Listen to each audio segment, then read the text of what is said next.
ayal kişilerge sabak bul. Erkektin janında tildi tıyış kerek. Çin. Bul çoң sabak.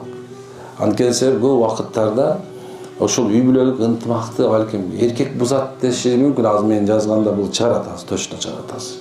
Дейин дегенимчи, уруштун көпчүлүгү кайдан чыгатса так атаңдын башынан чыгат. Кайда жүрдүң деген сөздөн башталат. Демек, ушул сөздү кылбай, эркек менен аял өкөтөң мен деген нерсени токтотуш керек.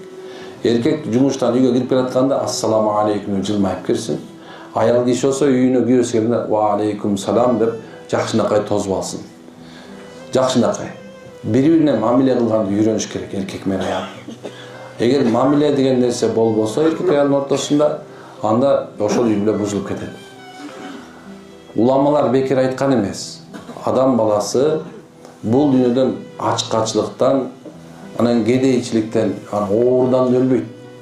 Адамдар эркек менен аял бири-бирине мамиленин жоктугунан өлөт деген. Ошо мамиле кургула. Кезинде бири-бирине сүйүнткүлө, подарка берип койгула. Майрам болсо күнүгө бир күн мөт койгула. Чогуу басып койгула, чогуу тамак ичип койгула. Балдарды кээде ата-энеге ретиштап деле болсо, арыраак барып чай ичип келип койгула. Кол кармашып басып койгула. Муну кичинекей эле бир нерсе, бирок үй бүлөнү түбөлүктү кармай турган нерседен. Адамдар ушул баягы өзүң үчүн жаша деген нерсе азайып көбөйүп кетти, туурабы?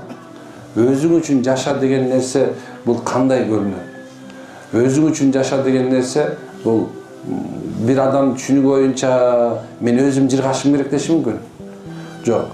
Ошол эркектин үй бүлөсүнө кылган мамилеси бул өзү үчүн, аялдын өз үй бүлөсүн сактап калыш үчүн аракет кылышы бул өзү үчүн деген сөз. Ынтымактуу үй бүлө бул бакыт. Балдарың жаманчылык көрбөсүн, аялдарың сенден качпасын, күйөөң субханалла сени жаман көрүп калбасын. Мындай жакшы мамиленин үстүнө аракет кылыш керек. Эгерде сиз жакшы мамиле кылсаңыз түшүнбөй аткан болсо, анда субханалла сиз жакшы мамиле кылганды уланта бериңиз деген сөз. Ушундай.